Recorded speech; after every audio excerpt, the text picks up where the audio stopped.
Hey guys, look, I'm being original. I'm not gonna sugarcoat this. 2020 was a terrible year to start the new decade. Obviously, I'm not gonna talk about everything that happened this year because we'd be here all year.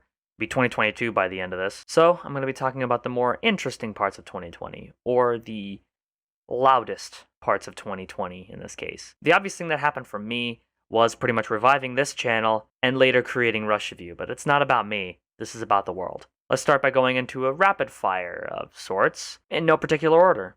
And by the way, I can't show any of this stuff here, so you're gonna have to settle for recreations or stock footage when necessary. Also, please subscribe.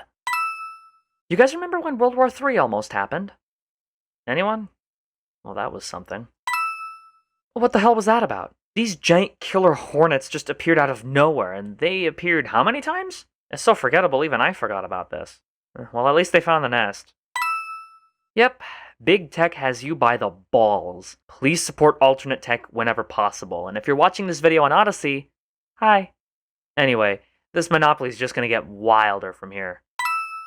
Australia was set on fire, not only injuring people, but almost destroying its wildlife. Good start, guys. This pandemic really crippled everything and demonstrated the worst of humanity. Now that we've been through a real pandemic, however, does this mean we'll get good pandemic movies now? I hear Songbird is promising. This might be a bit too much for some, but it needs to be said. George Floyd's death caused the biggest butterfly effect in history. You guys know what happened, so I won't go repeating myself here. Also, riots. Riots everywhere. We really shouldn't be putting celebrities up on a pedestal. Doesn't matter if they're a YouTuber, esports player, Hollywood celeb, premise is the same. Some allegations turned out to be true, with tangible proof, while others may have been made up for internet clout. The reason why I say may is because you know how hard it is to find the truth these days? I mean, because hey, when they own the information, they can bend it all they want. I really do hope the real victims got what they wanted, but for those who are doing this for the clout, just stop. Remember when TikTok was almost banned in the US? Well, that was a real shit show, I'll tell you that. We've all dealt with this spray tan baby for 4 years, and at this point, I don't think we can handle another term. He may have lost, but that doesn't mean he's willing to leave the White House without a fight. He's just making everything more difficult for all parties involved.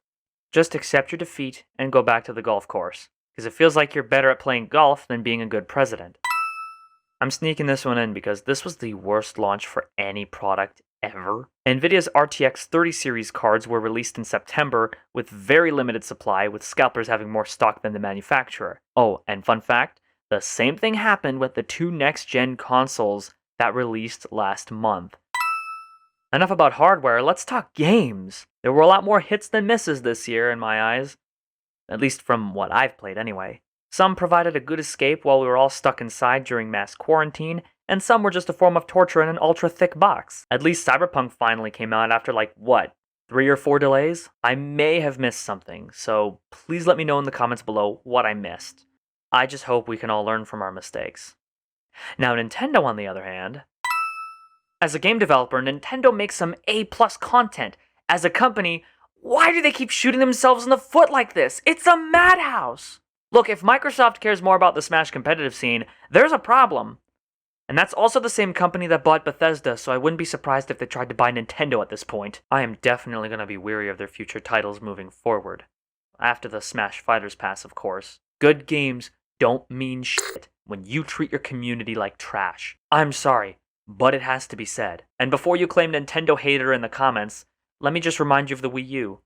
Yes, I own this thing, so your argument is automatically invalid because I supported Nintendo at their worst.